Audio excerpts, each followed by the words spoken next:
We are the Foster family from Petal, Mississippi. My husband Wes and I have been married for almost 11 years, and we have been blessed with 4 precious miracles. Our attempt to start a family resulted in numerous ectopic pregnancies, and we were devastated to learn that our only chance to conceive a baby of our own would be through in vitro fertilization. Desperately wanting a baby, we put all of our hopes on the line and decided to give IVF one shot before exploring our other options. All of our prayers were answered when we delivered Mallory Blair on October 23, 2004.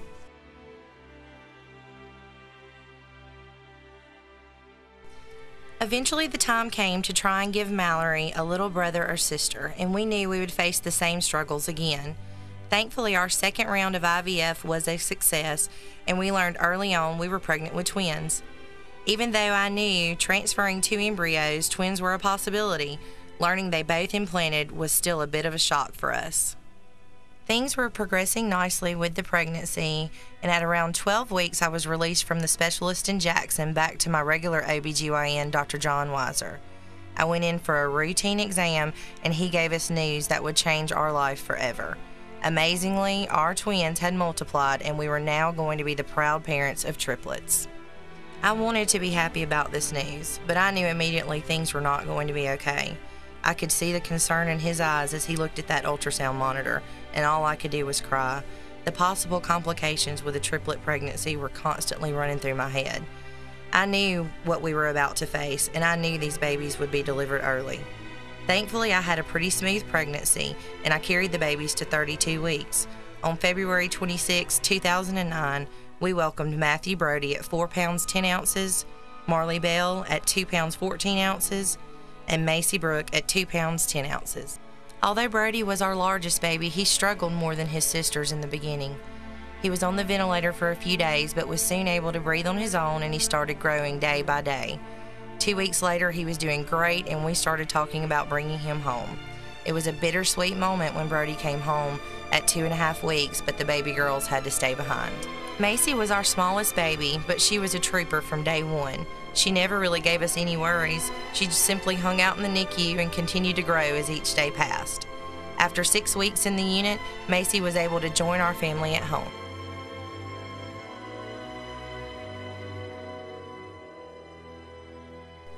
Marley is the one who kept us on our toes. When she was 14 days old, a phone number I knew by heart popped up on my cell phone. It was the Wesley NICU, and even before I answered, I knew it would not be good news. I was the one who called them 100 times a day. They never called me, so when I heard Dr. Villar's voice on the other end of the line, my heart dropped. We stayed on the phone for a few minutes, but the only thing I remember from that conversation was, "Stephanie, I need you at the hospital. We have a problem with Marley." That was the longest drive of my life. As Wes and I walked in, he calmly explained to us that Marley had developed a condition called necrotizing endocarditis, or more commonly known as NEC. I kept thinking to myself, this cannot be happening. Everything had been going so smoothly. I'm sure I asked him to repeat things to me over and over, but I just couldn't comprehend anything at the moment. We stayed by Marley's side that whole day as tests were ran, and as each nurse stopped to comfort us or pray with us, I could see the tears in their eyes. And that's when I started realizing how serious this situation was. A decision was made to transfer Marley to Ochsner's in New Orleans, and things started happening so quickly. Before I knew it, the team arrived, and it was time for us to say goodbye. This is the last glimpse that we had of her before she left. I stared at this picture on my camera the whole way to New Orleans, praying this would not be the final picture of her. I felt life crumbling, and we had no control over it. Marley turned out to be one of the fortunate babies who recovered from NEC. And after 8 long weeks, we finally brought our last miracle home. We are so very blessed to have her with us today. Although we struggle with a few developmental delays, our babies are home, they are happy, and most importantly, they're healthy. There's never a dull moment around the foster house. We live a crazy life, but it's a life we will never take for granted. I can't say enough about the care we received from Dr. Weiser, Wesley NICU, and Ochsner's NICU. These amazing professionals not only provided us with the best medical treatment, but they also supported us emotionally through all of our ups and downs. Our family is complete today because of them, and no words can ever express our gratitude. When first approached about serving as an ambassador family for the March of Dimes, I jumped at the chance to give back to everyone who had a hand in getting us to where we are today. The March of Dimes organization will always hold a special place in our hearts. And on behalf of my grateful and very blessed family, I ask that you please join us in our fight to make sure every baby is born healthy. We are the Bastine family from Petal, Mississippi. My husband Zane and I have been married for 5 years, and we have 9-month-old twins, Carter Christopher and Cannon Zane. On July 21st, 2009, we found out we were pregnant with twins. We had many emotions that day, but we knew this was God's plan for us. I had a pretty normal pregnancy until I was about 22 weeks along. My doctor noticed a considerable size difference between the babies. We saw a prenatal diagnostic specialist to rule out possible birth or chromosomal defects, and that's when Cannon was diagnosed with intrauterine growth restriction. We found out IUGR can cause several complications, including infant mortality and prematurity.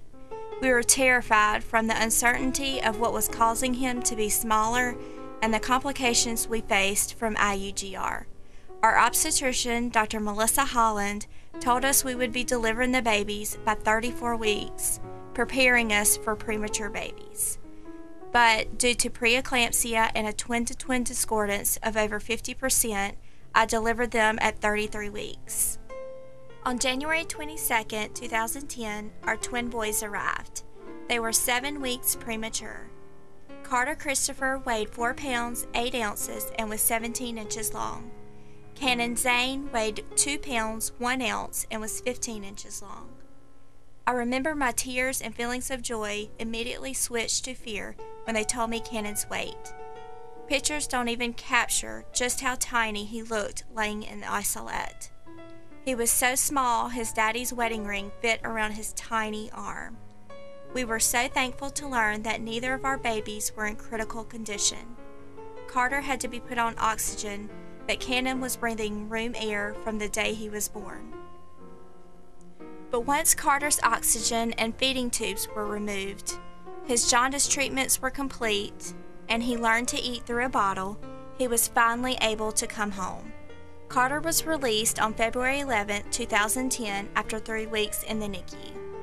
That day was very bittersweet. We were so happy to bring Carter home, but so sad to leave his brother Cannon behind in the hospital. Cannon continued to do well in the hospital and gain weight, but had a few bradycardia episodes where his heart rate dropped below 80 beats per minute. Once he received his jaundice treatment, had his feeding tubes removed and learned to eat through a bottle, and doubled his birth weight, Cannon was finally able to come home. He was released on March 6, 2010, after 6 weeks in the NICU.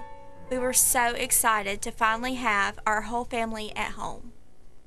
They soon adjusted to life outside of the NICU. Neither of the boys have had major complications in the NICU or at home. Other than Cannon having hypospadias, which is a minor birth defect, and an inguinal hernia, both boys are completely healthy now.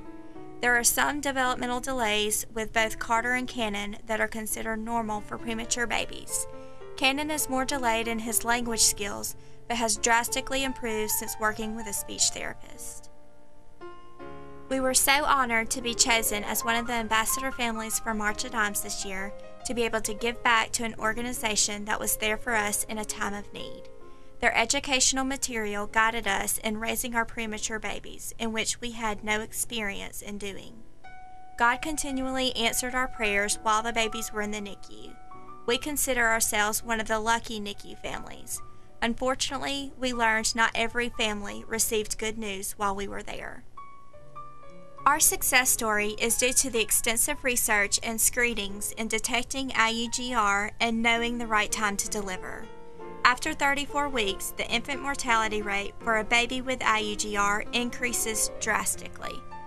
March of Dimes has funded millions of dollars for the research to prevent birth defects, prematurity, and infant mortality.